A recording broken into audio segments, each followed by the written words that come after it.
Seja muito bem-vindo ao Dedo no Pulso, o podcast da Ecoagro. Análise com sensibilidade, precisão e visão estratégica dos movimentos do agronegócio e da economia. Toda semana, nosso economista-chefe Antônio da Luz interpreta os dados mais relevantes com profundidade, didática e realismo. Um conteúdo direto da fonte, com tudo o que você precisa saber sobre macroeconomia, mercado agropecuário e o cenário político-econômico. Porque, para antecipar tendências, é preciso ter o dedo no pulso do mercado. Ecoagro, o elo entre o agronegócio e o mercado de capitais.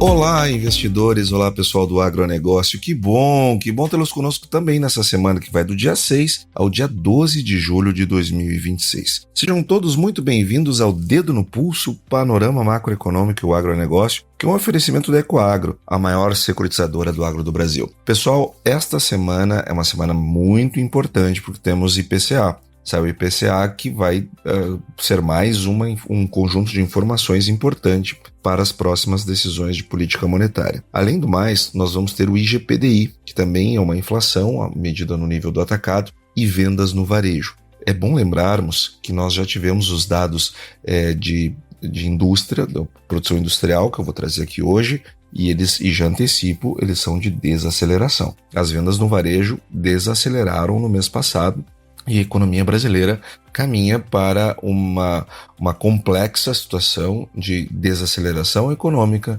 inflação alta e juro alto. Além do mais, isso é estagflação, né? Agora, além do mais, nós temos uma outra dimensão de problemas que são formados por um crédito complicado, dado o elevadíssimo nível de inadimplência, que já discutimos aqui, e um fiscal que não para de piorar. Por isto que, como eu disse na semana passada, nesta semana nós vamos falar muito sobre fiscal. E infelizmente não vai dar para falar tudo que eu gostaria, porque senão o episódio ficaria muito, muito longo. Então eu vou deixar para trazer o relatório, eu vou trazer a minha análise hoje e vou deixar para trazer o relatório do próprio Tesouro Nacional. Porque olha só, quando o Tesouro Nacional está preocupado com o fiscal, olha gente, é porque nós já deveríamos estar preocupados há muito mais tempo. Eu vou trazer o relatório deles na semana que vem.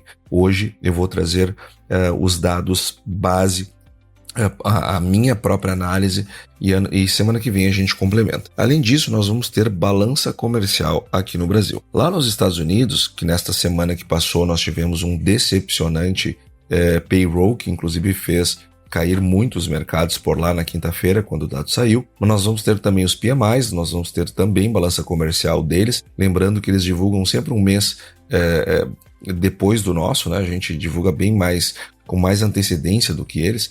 Eles vão divulgar também as atas da reunião do FONC, pedidos iniciais e contínuos por seguro-desemprego e também o relatório do USDA para as produções, consumo, exportações, importações e estoques globais de grãos. Então, uma semana bastante importante, inclusive para o agro. E lá na China nós vamos ter os dados do CPI, a inflação monitorada ao nível do consumidor pela China. Antes de falar do fiscal, que sem dúvida é o que mais interessa, né, nessa nossa reunião de guidance semanal, vou trazer aqui os dados que saíram da semana passada, são os indicadores que estão sobre a nossa mesa, começando pelo monetário, porque nós tivemos o IGPM, que mais uma vez subiu.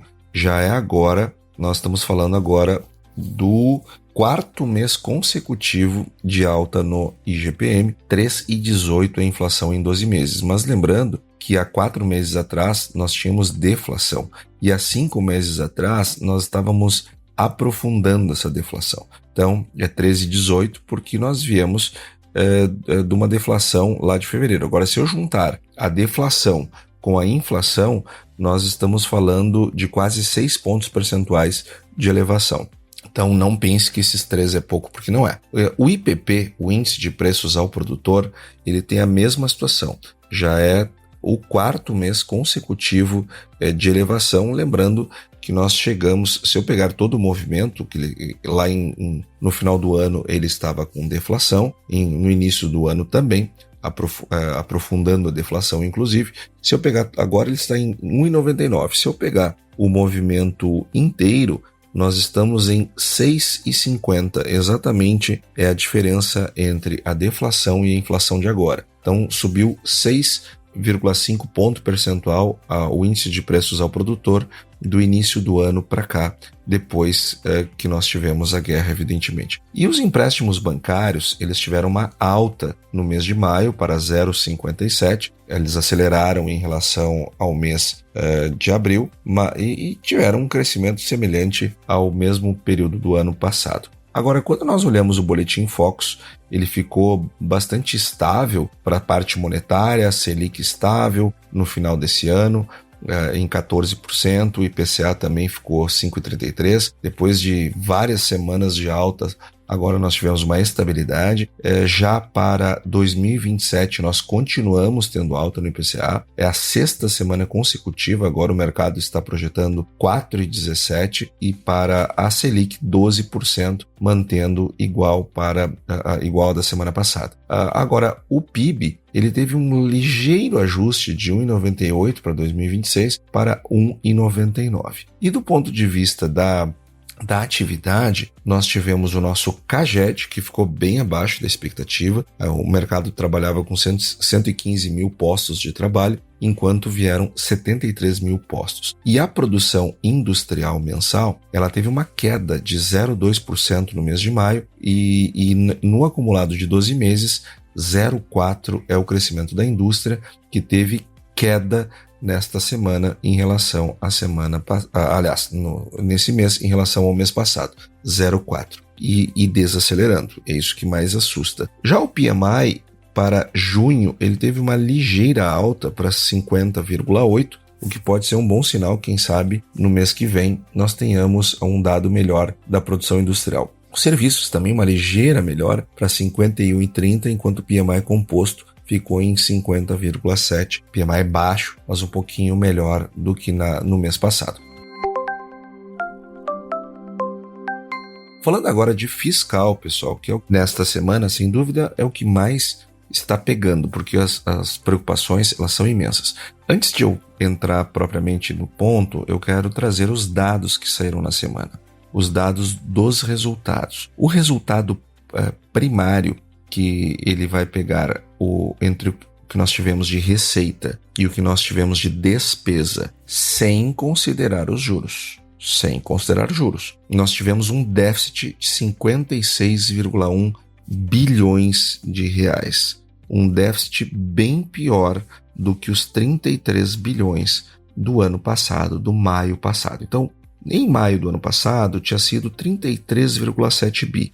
Agora foram 56,1 bilhões de reais que o governo gastou a mais do que arrecadou, sem considerar os juros. E olha que nós tivemos receita recorde para o mês de maio. Já o balanço orçamentário, que é o dado que quando nós colocamos os juros juntos na conta, nós estamos falando de 163,7 bilhões de reais, bem acima dos 148 bilhões que eram expectativas do mercado e muito mais acima ainda dos 125,8 bilhões do maio do ano passado. A piora fiscal ela é galopante. Já a dívida bruta em relação ao PIB, ela atingiu 81,7%. Gente, olhem que coisa absurda esse aumento da nossa dívida PIB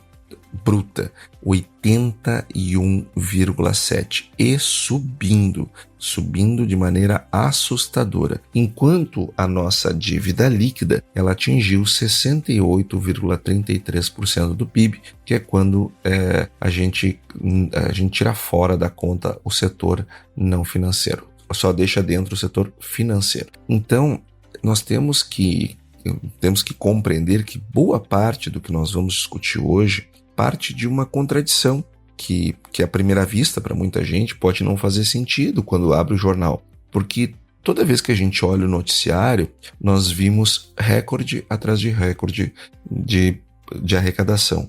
Porque, afinal de contas, agora em maio, o governo arrecadou 266,8 bilhões no mês de maio. É o maior valor para o mês em toda a série histórica, que começa lá em 1995. No acumulado do ano, nós já temos 1,32 trilhão arrecadado pelo governo, que também é recorde. E olha só, nós não estamos falando de um recorde nominal, porque descontada a inflação, a arrecadação cresceu 6,4% no ano. Gente, 6,4% no ano. E eu estou falando de janeiro a maio. São 5 meses e eu já tenho 6,4% de crescimento. Se eu pegar só o mês de maio, eu tenho um crescimento de 11% em relação ao mesmo maio do ano anterior. Olha, gente, se tem uma coisa que o governo não pode se queixar é de falta de receita. Se a receita nunca foi tão alta, a pergunta óbvia que deve ser feita é: por que as contas públicas não estão melhorando? Porque no mesmo período, o resultado primário do governo central, ele virou um déficit de 44,7 bilhões. No ano passado, só para nós termos uma ideia, nesse mesmo período, nós tínhamos superávit de 36,4. Ou seja, eu tinha superávit até maio ano passado, 36,4. Agora eu tenho déficit de 44,7. Ou seja, uma piora de mais de 81 bilhões de reais, com a receita subindo em termos reais. Nós estamos batendo recorde de receita e piorando gravemente o fiscal. E a dívida bruta saltou de 78,6% para 81,1% do PIB em 5 meses. E sabe o que mais me assombra, o que mais me deixa perplexo? É que eu não estou vendo, sobretudo o setor empresarial, que é quem mais vai ser prejudicado por essa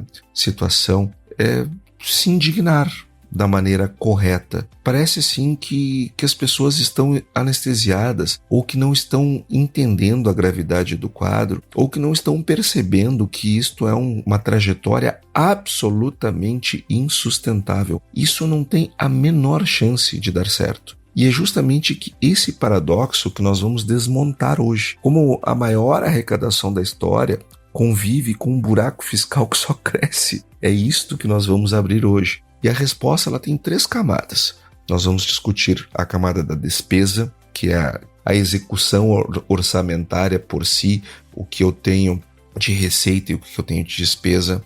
Eu vou trazer a outra camada, que são os juros, porque afinal de contas, eles mais elevados, quanto mais alta a dívida, ele vira um problema por si só, ele vira um problema que se retroalimenta. E a terceira camada é a estrutura do orçamento. É ela que termina numa conta que interessa a todo mundo que toma crédito, que opera câmbio, que administra risco, porque a estrutura do orçamento ela é separada entre despesas obrigatórias e despesas discricionárias. E eu vou falar um pouco mais sobre o crescimento das obrigatórias, porque sem dúvida isso é uma camada gravíssima do problema. Então, mas primeiro, como eu disse, eu quero falar do recorde, porque ele é real.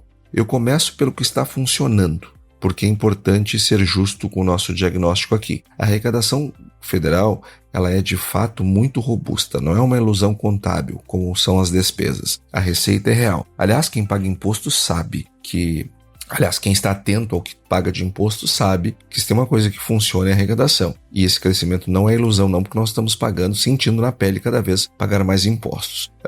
Os 1,32 trilhão de janeiro a maio representam o maior valor já registrado para o período. É um crescimento real de 6,4% e mostra que o ganho é acima da inflação. Isso não é pouca coisa. E não é obra de um fator único, porque a base tributária ela foi ampliada nos últimos anos por uma série de medidas. Tributação de fundos exclusivos, de offshores, reoneração gradual da folha de pagamentos, tributação de apostas eletrônicas, mudanças nos juros sobre capital próprio, que aliás desincentiva o investimento que já é baixo no Brasil, redução dos incentivos fiscais estaduais. Sob isso, um mercado de trabalho aquecido, a receita previdenciária cresceu junto com a massa salarial e você tem um motor de arrecadação bem diversificado aqui. Quando a gente abre os dados por setor de atividade, o crescimento aparece em praticamente todos os lugares. Atividades financeiras subindo quase 17% também, né? Com a tributação dos juros sobre capital próprio. Comércio, 8%. Informação e comunicação, quase 20%. E é crescimento espalhado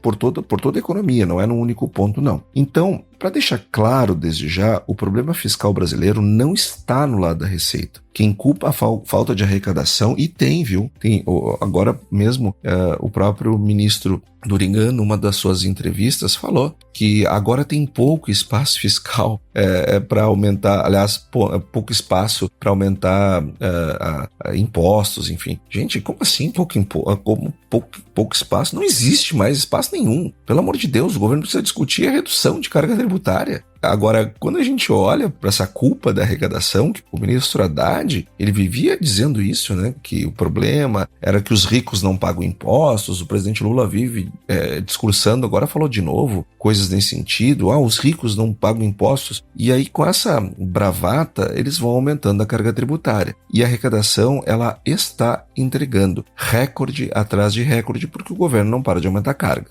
Mas aqui começa a virada. Há 2 detalhes nessa composição desse recorde que merecem uma atenção e que eu vou retomar mais para frente também. O primeiro, uma fatia relevante do crescimento veio do petróleo. A arrecadação ligada à extração do petróleo e gás saltou 13 bilhões no acumulado até maio do ano passado para 50,6 bilhões nesse ano. Então eu preciso ser justo. O governo aumentou muito a carga tributária, mas também nós tivemos um aumento da arrecadação vinda do petróleo. Era 13 bi no ano passado, de janeiro a maio saltou para 50. É bastante coisa. Foi a alta internacional do preço do barril, puxada lá pela tensão no Oriente Médio. Isso empurrou royalties, participações e tributação sobre exportação, e é uma receita bem-vinda, mas é cíclica. Se o petróleo recuar, ela recua junto. Segundo, o IOF, que o governo aumentou a tarifa, cresceu quase 39 em termos reais no ano. Lembrem que o ministro Alexandre de Moraes deu uma mão para o governo enorme nesse processo do IOF. Então, essas alianças, né, são as instituições funcionando em harmonia. E houve cerca de 7 bilhões de recolhimentos atípicos de imposto de renda de pessoa jurídica, ligados a mudanças na legislação. Então, de novo, receita boa de ter, mas não é base recorrente que sustenta orçamento no médio prazo. E guardem isso, guardem esse ponto. Porque se eu tenho uma parte desse recorde por aumento de carga tributária, mas uma outra parte por um fator que ele é episódico, que foi a guerra, as despesas não são. E aí, como é que fica esse equilíbrio mais para frente? Então, é um recorde real, mas parte dele é mais frágil. Agora, eu quero trazer o ponto paradoxal, porque eu quero entrar no coração dessa questão. Se a receita cresce em termos reais e bate recorde, por que o resultado primário virou déficit? A resposta ela é muito simples e ela vem da aritmética. E é quase constrangedora de tão simples. A despesa está crescendo mais rápido do que a receita. É simples. É óbvio. Olha que a receita cresceu turbinada pelo aumento do petróleo. E ainda assim, cresceu menos que a despesa. Eu vou dar um número aqui que resume tudo. Em maio, a receita líquida do governo cresceu 4,9% em termos reais na comparação com o maio do ano passado. Já a despesa, em termos também reais, cresceu 9,4%. A despesa cresceu quase o dobro do maio do ano passado, a taxa de crescimento. Quando o gasto avança o dobro da receita, mês após mês, não existe arrecadação recorde que segure o resultado. Então, o aumento do bolo tributário está sendo integralmente consumido pelo crescimento da despesa. Imagina uma família. É como uma família que recebe um aumento, comemora e no fim do mês percebe que as contas fixas subiram mais do que o aumento. O contra-cheque até melhorou, mas o saldo bancário não. Então, vale aqui percorrer rapidamente os meses de 2026, porque tem uma armadilha aqui metodológica no meio do caminho que eu quero esclarecer. Janeiro veio forte, superávit de quase 87 bilhões. É sazonal, todo janeiro é assim, ele é superavitário. E geralmente é um superávit grande o suficiente para a gente chegar até o meio do ano com superávit. Agora, ele é sazonal, é início de ano, concentra uma série de recolhimentos. Fevereiro segurou o acumulado positivo, aí veio março com um déficit de 73 bilhões. que assusta à primeira vista, mas boa parte disso é uma antecipação de pagamentos de precatórios, cerca de 100 bilhões que em 2026 foram concentrados em março, enquanto em 2025 eles caíram em julho. Isso distorce um pouco a comparação anual, mas é preciso reconhecer que essa distorção, para ser honesto com o número, eu preciso trazê-la. Agora, abril até deu uma trégua, superávit de 25 bilhões com a receita superando a despesa. Foi o melhor momento do ano para o governo. Mas uma andorinha só não faz verão, então veio maio e o padrão voltou. Déficit de 54 bilhões num único mês. Isso aqui, gente, ele é déficit do ano inteiro e não de um mês, com a despesa crescendo o dobro da receita. E é isso que fecha o acumulado em déficit de 44,7 bilhões contra um superávit de 36 bilhões um ano antes no mesmo período. Então o ponto que eu quero fixar é que mesmo tirando o ruído dos precatórios, a tendência de fundo é despesa correndo acima e à frente da receita. É uma tendência estrutural, não tem nada de um acidente do mês. Maio não tem nenhum fator episódico.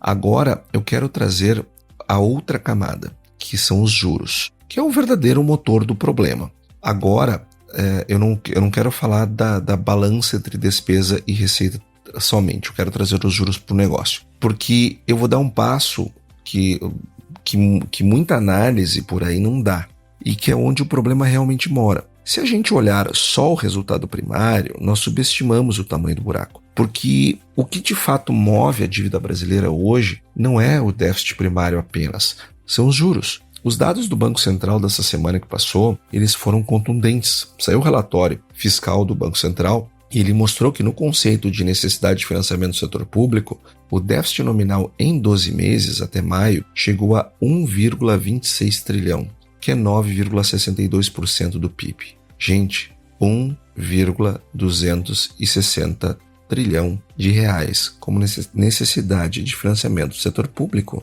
9,62% do PIB. Desse total, os juros nominais respondem por 8,48% do PIB. O primário, apenas por 1,14%. Ou seja, o governo, o Tesouro, está tendo uma dor de cabeça gigante porque ele está emitindo toneladas de títulos. Não é para amortizar os montantes que estão vencendo, é para pagar juros. Ou seja, ele está tomando dívida para pagar juros. Isto gera um espiral positivo enorme, uma bola de neve gigantesca. Então deixa eu dizer isso de um outro jeito, porque o número ele é tão impressionante, que muita gente nem consegue perceber a gravidade do quadro. No acumulado deste ano, de janeiro a maio, os juros nominais apropriados sobre a dívida somaram 459 bilhões. Gente, 459 bilhões era o que nós pagávamos de juros num ano inteiro antes do arcabouço fiscal. O déficit primário, no mesmo conceito, foi de 25 bilhões. Então vejam, os juros foram quase 20 vezes maiores do que o primário. Ou seja, mesmo que o governo zerasse o déficit primário amanhã, a dívida continuaria subindo, porque a conta de juros sozinha é gigantesca. Cada mês de Selic a quase 15% adiciona dezenas de bilhões ao estoque, independentemente do esforço fiscal. Agora, o governo não faz esforço fiscal e não fez. Por isso que os juros estão na magnitude que estão, gerando e retroalimentando o problema. E por que os juros pesam tanto? Por dois motivos que se reforçam. O primeiro, lógico, que é o nível da Selic. Com a taxa básica onde ela está, a taxa de juros implícita da dívida bruta subiu para 13,1% no ano. O governo federal, 13,2% e está subindo mês a mês. O segundo é a composição da dívida. Mais da metade, nós estamos falando de 54%, está atrelada à Selic, ou seja, cada elevação de juros repassa imediatamente o custo do estoque, e não há uma proteção que uma dívida majoritariamente pré-fixada ofereceria. Só 18% da dívida é pré-fixada, os outros 22% seguem a inflação e o IPCA. Então vejam, a maior parte da dívida é Selic, a outra parte, inflação. O que isso mostra? Se eu tenho 54% em Selic e 22% em inflação, eu tenho 76% ou 3/4 da dívida brasileira atrelada à Selic e mais inflação, atrelada, portanto, à desconfiança. desconfiança em títulos pré-fixados, desconfiança na inflação, na capacidade de controlar a inflação no Brasil. Então, isso liga a política fiscal à política monetária, de um jeito que ele é absolutamente inescapável. Enquanto o juro real permanecer muito acima do crescimento da economia, a dívida sobe por inércia. Então, vale aqui nós trazermos alguns conceitos teóricos que estão por trás disso tudo. Para quem gosta de entender o mecanismo, e não são só os números, eu vou trazer 3 lentes aqui da teoria econômica. A primeira delas é a restrição orçamentária intertemporal do governo. Ela tem uma ideia que é bem simples, mas muito poderosa. Ela diz o seguinte, que a dívida só é sustentável se o valor presente dos superávites futuros for suficiente para cobrir o estoque atual. E existe uma condição que muda isso daqui, que é o seguinte, quando a taxa de juros real supera o crescimento da economia, que é o famoso R maior que o G, o ajuste fiscal necessário fica muito maior. No Brasil, com o juro real de 6% e crescimento de 2%, estamos com R maior que o G, de forma persistente. É por isso que a dívida cresce mesmo sem novos déficits, porque nós temos um juro real crescendo a 6% e uma economia crescendo a 2%. Eu não posso crescer juro real a 6% com uma economia crescendo dessa maneira. Por isso que aqueles desequilíbrios fiscais, aquele crescimento da despesa que nós víamos no primeiro governo Lula, eles funcionavam. Por quê? Porque nós tínhamos um alto crescimento econômico. Aí funciona. A segunda é a equivalência ricardiana, do Roberto Barro, que eu já trouxe aqui, que é uma teoria do Roberto Barro feita em cima da teoria do David Ricardo. A teoria diz que se as pessoas acreditam que os déficits de hoje significam impostos maiores amanhã, elas poupam mais agora para se preparar, e isso neutraliza parte do estímulo fiscal. Só que no Brasil esse mecanismo ele é fraco. Com o nível de endividamento das famílias, crédito subsidiado abundante, crédito direcionado gigante, isso gera uma percepção mais difusa de que o governo sempre dá um jeito. Os agentes não fazem essa poupança preventiva. E o resultado é que o déficit tem efeito de curto prazo, mas amplia o desequilíbrio lá na frente. Por isso que eu fico incomodado com a paralisia, digamos assim, do empresariado. Porque isso daqui vai gerar um enorme, ou pelo menos tende a gerar um enorme de um problema lá na frente que o mercado parece não dar a devida importância. A terceira e mais desconfortável é a dominância fiscal, que é a teoria fiscal do nível de preços do Cochrane. A ideia é que quando o mercado passa a duvidar da solvência do governo, o nível de preços se ajusta para restaurar o equilíbrio. Então a inflação passa a funcionar como um imposto sobre quem detém a dívida nominal. No Brasil, esse efeito é limitado porque boa parte da dívida é indexada à Selic e ao IPCA. É por isso que as pessoas estão correndo para a Selic e para o IPCA. Percebe? Não é por nada, não é por preferência, não é por gosto, é por teoria econômica. É pelo risco da dominância fiscal. Ou seja, o mercado trabalha com essa hipótese. Mas o risco, ele simplesmente existe. Se o Banco Central perceber que segurar a Selic muito alta está agravando a trajetória da dívida, a ponto de ameaçar a solvência, vai surgir uma pressão para afrouxar antes da hora. Esse é o canal pelo qual a piora fiscal contamina a curva de juros, mesmo com o Copom independente. E aqui que vem um ponto que eu vejo muita gente, sobretudo da esquerda, reclamar da independência do Banco Central, etc. Não tem, tu pode tornar o Banco Central independente ou totalmente dependente. O mercado, ele não embarca nessas maluquices. Não é a dependência do Banco Central que vai fazer as pessoas se posicionarem de um jeito ou do outro. É o quadro, é a situação. Então aqui eu vou trazer uma conta para ficar mais claro. Com uma dívida bruta em torno de 81% do PIB, nas contas do governo, da FMI já são maiores, né, claro, mas vamos pegar as contas do governo. Com uma dívida bruta de 81% do PIB, um juro real de 6%, e um crescimento de 2%, o superávit primário necessário só para estabilizar essa dívida, não para reduzir, para estabilizar, só para parar de subir, é de aproximadamente 3,2% do PIB. 3,2% do PIB de superávit primário.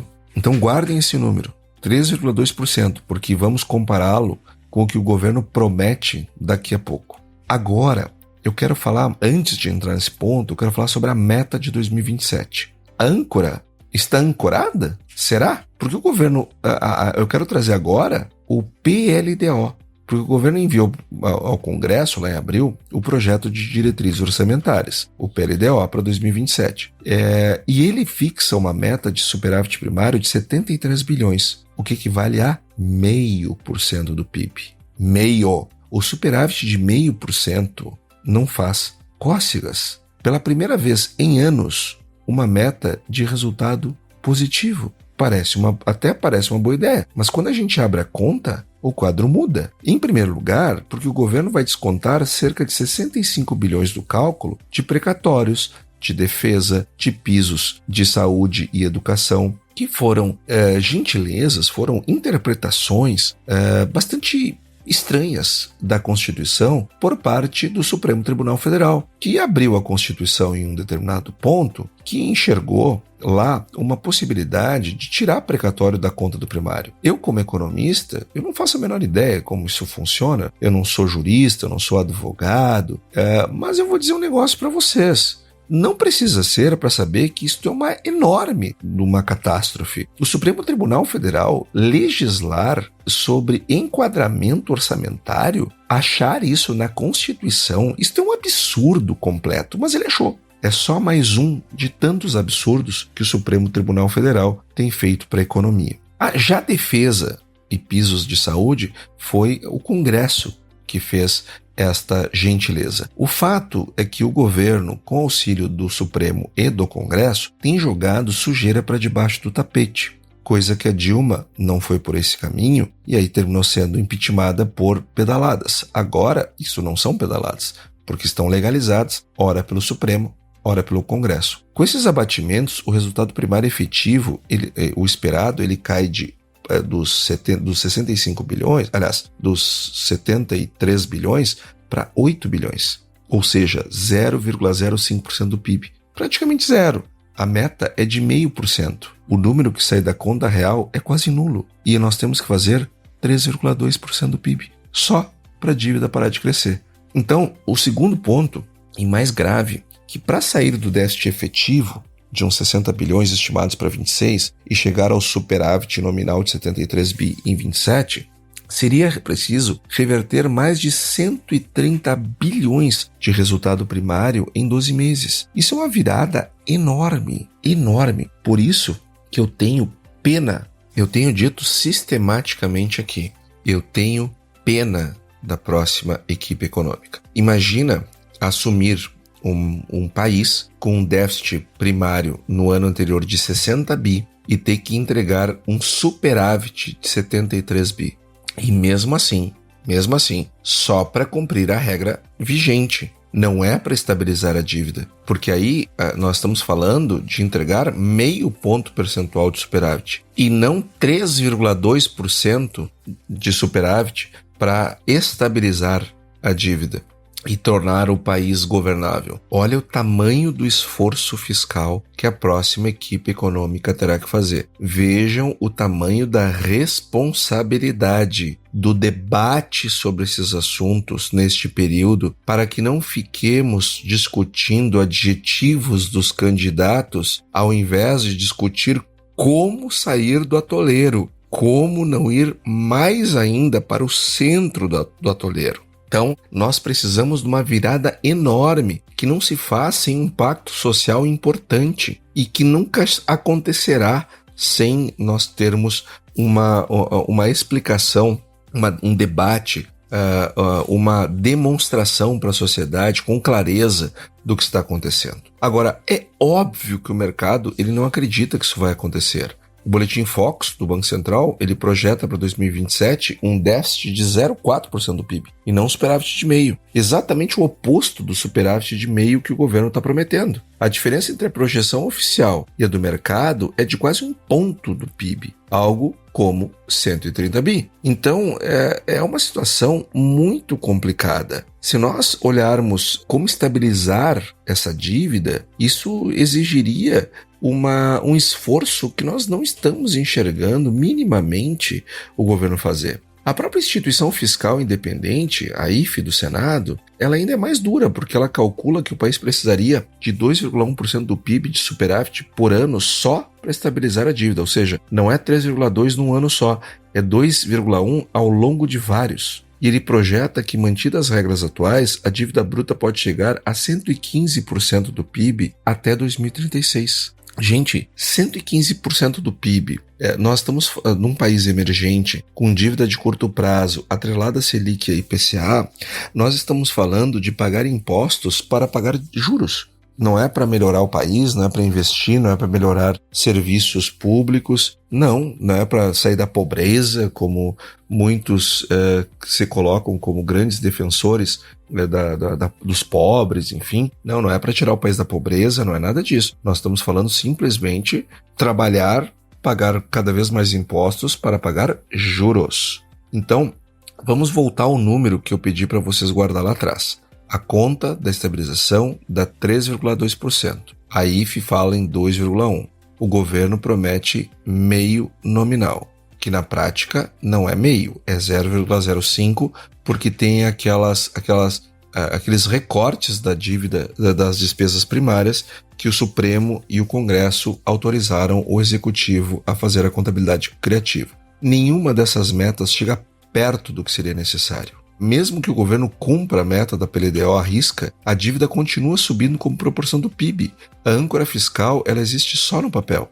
As metas estão publicadas, o arcabouço está em vigor, mas a corrente que prende essa âncora ao fundo ela está absolutamente frouxa. E o nó ele é estrutural, porque a receita recorde ela não basta. E aqui que eu vou fechar o raciocínio por onde eu comecei, respondendo a pergunta que abriu o episódio. Por que a arrecadação recorde não resolve? Porque o problema é do lado do gasto, ele é estrutural. O orçamento brasileiro tem uma rigidez que nenhum aumento de receita vence.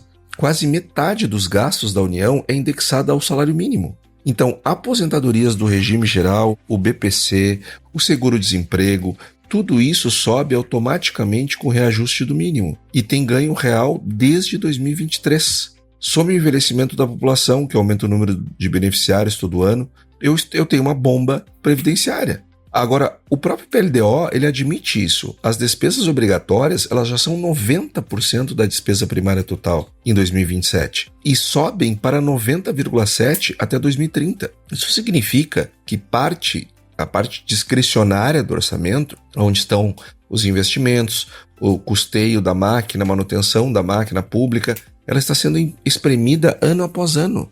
E como o arcabouço fiscal, dentre tantos erros que comete, um deles é voltar a vincular o crescimento das despesas obrigatórias ao crescimento da receita, o aumento da receita aumenta as obrigatórias, sobra dinheiro para gastar com algumas coisas, falta para outras. E tem alguns detalhes aqui que poucas pessoas comentam. A lei do arcabouço, a lei complementar, ela tem um gatilho que, se as despesas obrigatórias passarem de 95% do total, entra em vigor vedações automáticas. E sabe quais são essas vedações automáticas? Congelamento de aumentos, proibição de expandir benefícios. E estamos falando de aumentos de servidores, nós estamos falando de não poder aumentar a folha de pagamento, de não poder aumentar salário, e sem data para voltar.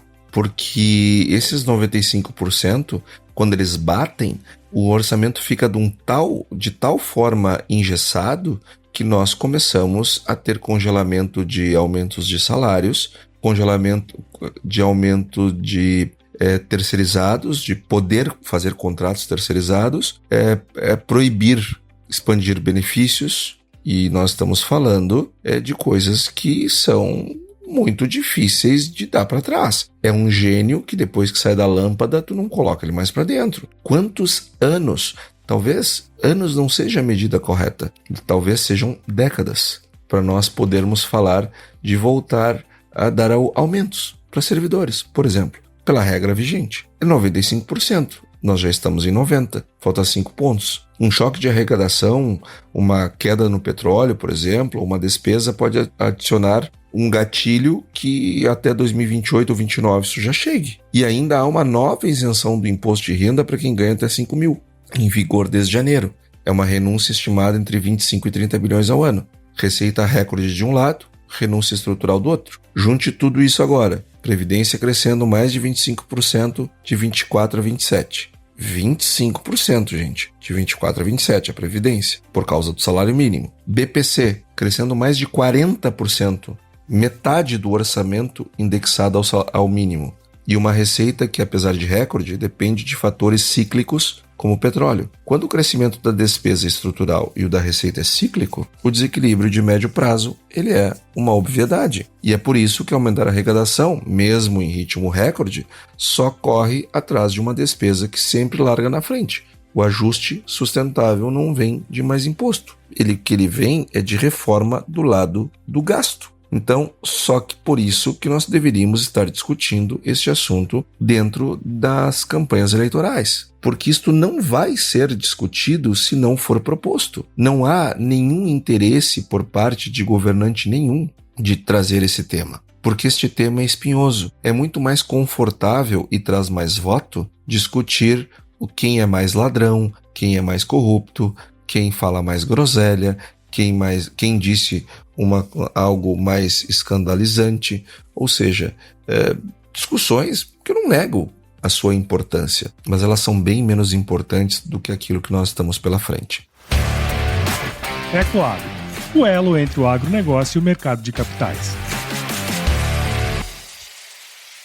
Agora eu quero falar um pouquinho dos Estados Unidos antes de entrar no agro, onde eu vou falar sobre o Plano Safra. Lá nos Estados Unidos, nós tivemos a abertura de empregos JOLTS, mostra mais vagas nesse último mês de maio, 7.590.000 vagas abertas, é um nível elevado. Agora o payroll decepcionou. Veio só 57 mil postos no mês de junho e revisou maio e abril. Para uma expectativa de 114 mil postos em junho, foram 57 mil. A taxa de desemprego ficou em 4,2%. Esses dados derrubaram os mercados americanos na quinta-feira quando saíram. E o seguro-desemprego, ele vem subindo, viu? Os pedidos contínuos, eles vêm subindo semana a semana. E o PMI por lá, da manufatura, ele teve uma queda para 53,9, mas ainda continua bastante robusto. O DXY, ele teve queda na semana, ou seja, o dólar lá fora, 100,83, puxando a taxa de câmbio no Brasil para 5,16, também com uma ligeira queda em relação ao final da semana passada. Já o Brent, que é a referência para a Petrobras, fechou com queda, com 71,93. Falando agora do agro, pessoal, quero primeiro trazer aqui uma leitura do Crop Progress para soja, que lá nos Estados Unidos as lavouras de soja tiveram uma ligeira piora nesta semana, estão no nível parecido com 2022, que não foi uma boa safra americana. O milho, primeira safra já no final da colheita, enquanto o milho da segunda safra avança forte na colheita já com 20% colhido. Já o Crop Progress para o milho também teve uma piora, está muito parecido também com 2022. Agora eu quero falar sobre o Plano Safra, porque o governo anunciou o maior Plano Safra da história. O problema é que o governo vem anunciando recordes em cima dos seus próprios anúncios. Ou seja, ele anuncia no ano 10, no outro ano anuncia 11. E aí então diz que cresceu 10%. Tá, mas parei. Anunciar é uma coisa, executar é outra. Então eu quero abrir o Plano Safra sobretudo para aqueles que escutam o nosso dedo no pulso, do pessoal da Faria Lima, o pessoal do mercado de capitais, mercado financeiro. Eu quero que vocês entendam do que esse dinheiro é feito. Porque quando o governo diz que disponibiliza, e quando o próprio presidente da República fala de maneira irresponsável que o governo está disponibilizando o dinheiro, se o produtor chega lá para pegar, o banco não entrega, a culpa é do banco, isso é uma atitude irresponsável, imprudente, sem dizer que é mentirosa, né? Mas ela, mais do que isso, ela é imprudente, ela é irresponsável, ela gera caos nas instituições financeiras de uma maneira em que as pessoas elas estão ouvindo o governante dizer que a culpa é de alguém que não é ele. Então, isso é muito perigoso, isso gera conflito nas agências bancárias. Vamos lá. Antes de falar do 27, para entender o 27, eu tenho que dar um passo atrás no 26. O governo tinha anunciado 516,2 bilhões de reais. 516 bilhões no ano passado. Só que o custeio caiu 13%. O investimento caiu 28%. 28%. os recursos efetivamente tomados para investimento. Custeio caiu 13, efetivamente tomado. Comercialização caiu 27. Sabe o que cresceu? CPRs, cédulas do produto rural.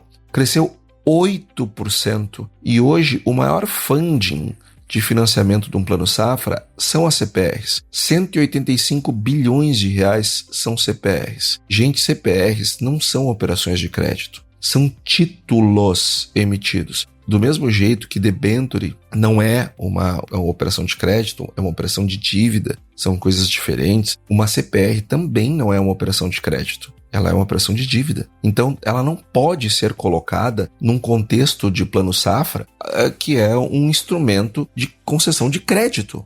Só que o governo, desde do Plano Safra 2024, de maneira a poder justificar recordes, começou a colocar as CPRs na conta, o que é um completo disparate, porque o Plano Safra, ele de 2026 foi menor do que o de 25, e o de 25 já tinha sido menor do que o de 24. Mas, Antônio, e os anúncios recorde? Os anúncios recorde são mentirosos, porque o governo está colocando CPRs para robustecer o dado, para inflar o dado, para mentir. Não existe outro termo, me perdoe, mas não existe outro termo melhor. O governo está mentindo sobre os números. E sabe o que é pior?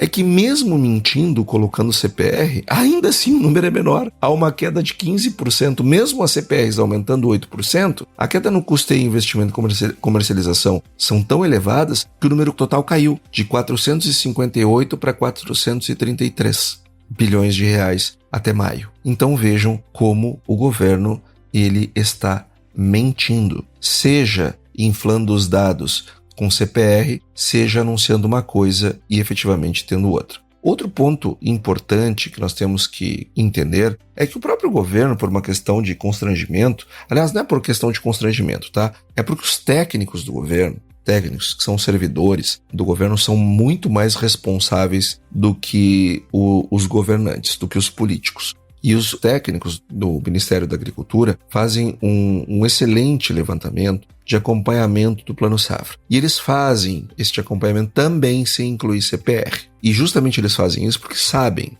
que não se deve colocar CPR.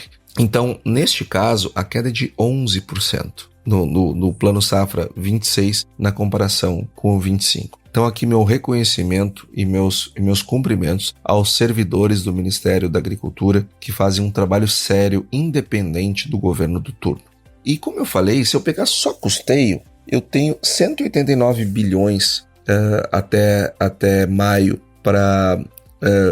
no Plano Safra 26. Eu tinha 201 até o mesmo período no Plano Safra 25 e 230 no Plano Safra 24. Vejam que o custeio, que é a principal mola, o principal elemento do Plano Safra, faz 2 anos que cai de acordo com os dados oficiais do Banco Central. E quando eu olho aquilo que foi anunciado sem CPRs, tá? Tirando a CPR, no ano passado, não dá 516, dá 328 bi. Só que 328 bi para uma execução de 253. Ou seja, eu tenho um hiato aqui entre o efetivamente tomado e o anunciado de 75 bilhões de reais para a agricultura empresarial. Já a familiar, a projeção, o anúncio tinha sido 78 bi para uma tomada de 63. E aqui um detalhe, 63 bi no ano passado tinha sido 65. Então cai em relação ao anúncio, cai em relação ao ano passado. Só que a queda na empresarial é maior. No ano passado, o efetivamente tomado tinha sido 318, agora é 253. Então cai em relação ao anúncio, cai em relação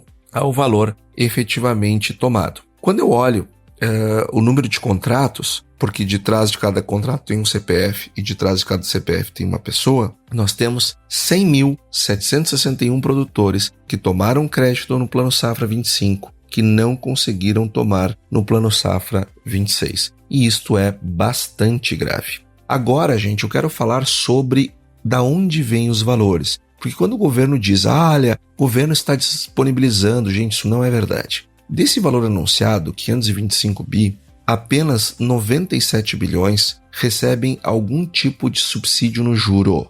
Então veja, o governo não disponibiliza nenhum centavo, nada, zero quem disponibiliza são os bancos e as operações via CPR. Então, que não são disponibilidades do governo. Agora, o governo, qual é o papel dele? Equalizar juros numa parte deste anúncio, que equivale a 18,5% do valor anunciado recebe algum tipo de subsídio. Vamos botar 18,5% então, significa dizer que 81,5% dos valores anunciados não recebem nem um centavo de equalização por parte do governo. Então o governo anuncia um dinheiro que não é dele e ele equaliza 18% dos juros deste valor total. Então vejam que ele é um plano safra que preserva o efeito político, né? Mas do ponto de vista prático, isto não acontece. Então, dos valores anunciados, foi 1,7% a mais. Agora, para custeio e comercialização, caiu 7,2%. Então, assim, o que adianta anunciar plano safra? Isso é uma mentira. O investimento aumentou 38%. Mas com as condições creditícias que estão os produtores rurais, de que jeito que vai aumentar esse investimento? Quem é que vai tomar esse recurso? Não que eu não queira, mas quem é que vai conseguir tomar? E o que mais vai crescer, de maneira absoluta, são justamente as CPRs direcionadas, 4,9%. E os recursos equalizados, eles caíram de 114 bi no ano passado para 97 bi nesse ano, uma queda de 15% quase. Então, nós estamos falando de um plano safra que as pessoas vão tomar só dinheiro livre, praticamente só recursos livres, ou cada vez mais recursos livres. No ano passado, era 22% equalizado, agora caiu para 18,5%. Então, o governo ele não está sendo sincero. Mas o Pronamp, os juros caíram de 10% para 9%, verdade. E as taxas empresariais de 14% para 12,5%, verdade. Mas o que aconteceu? Caiu de 114 bi a parte equalizada para 18.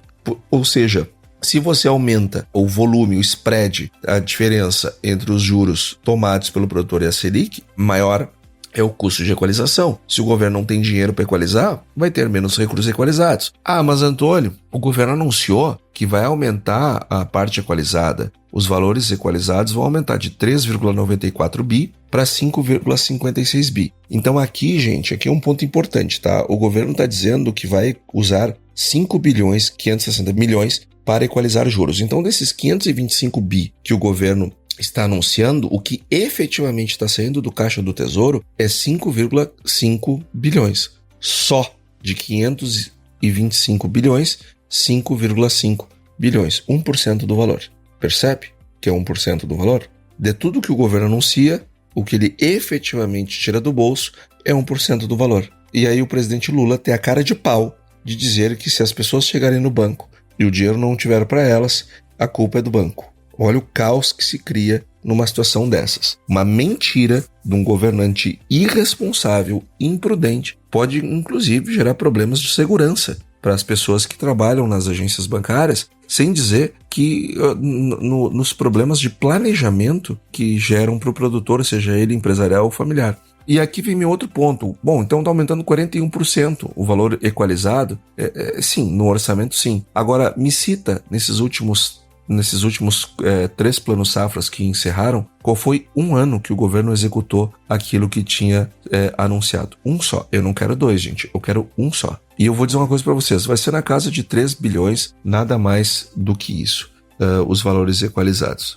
Então nós estamos falando de um plano safra que tem um efeito político retumbante. Agora, do ponto de vista prático, meus amigos, ele é um mais do mesmo, uma piora constante, um desrespeito, inclusive, com o setor que não está buscando mais subsídio. Ele só não quer que ser tratado como subsidiado, como nós vemos muitas pessoas fazerem nos comentários, nas postagens sobre o Plano Safra, as pessoas dizendo, o governo disponibilizando, não sei quanto para os produtores, estão sempre reclamando. O problema não é a falta de subsídio, o problema é que o governo fala uma coisa e as pessoas saem acreditando e ficam dizendo que o Tesouro carrega o agro nas costas, o que é uma enorme de uma injustiça. Voltando às questões do mercado, a soja subiu em Chicago nessa semana, fechou a $11,46 o bushel e o preço da soja em Santos deu uma disparada, voltou para R$140 o preço da soja, seguindo. Quem está aqui no dedo no pulso, zero surpresa, né, gente? E a soja lá para agosto também na casa de R$140 a saca. Os prêmios tiveram altas nessa semana, ou vou pegar o mais elevado deles, setembro, entre 130 e 135 cents por bushel nos 3 portos brasileiros. O milho também subiu em Chicago, voltou para casa dos 440 cents por bushel, e o milho em Campinas subiu para R$ 64,13, alta, gente, apesar da colheita. E o preço do algodão voltou a subir 414 centavos por libra-peso, enquanto o preço do etanol teve uma ligeira alta para R$ 2,26 o litro, enquanto o preço do açúcar, a saca de 50 quilos, caiu mais um pouco, $17,7 a saca. E o café, lá no Cerrado Mineiro, teve alta para R$ 1.650 a saca de 60 quilos. Então, pessoal, foi isso que nós preparamos para essa semana. Eu desejo a todos uma excelente semana e até semana que vem. E aí, você gostou desse podcast? Se gostou, considere compartilhar este episódio com alguma pessoa que irá se beneficiar deste conteúdo e nos ajude a alcançar mais pessoas. O roteiro e apresentação deste episódio foi do economista-chefe da Ecoagro, Antônio da Luz, a produção do Agro Resenha e a edição do Senhor A. Saiba mais sobre a Ecoagro em www.ecoagro.agr.br. Ecoagro, o elo entre o agronegócio e o mercado de capitais.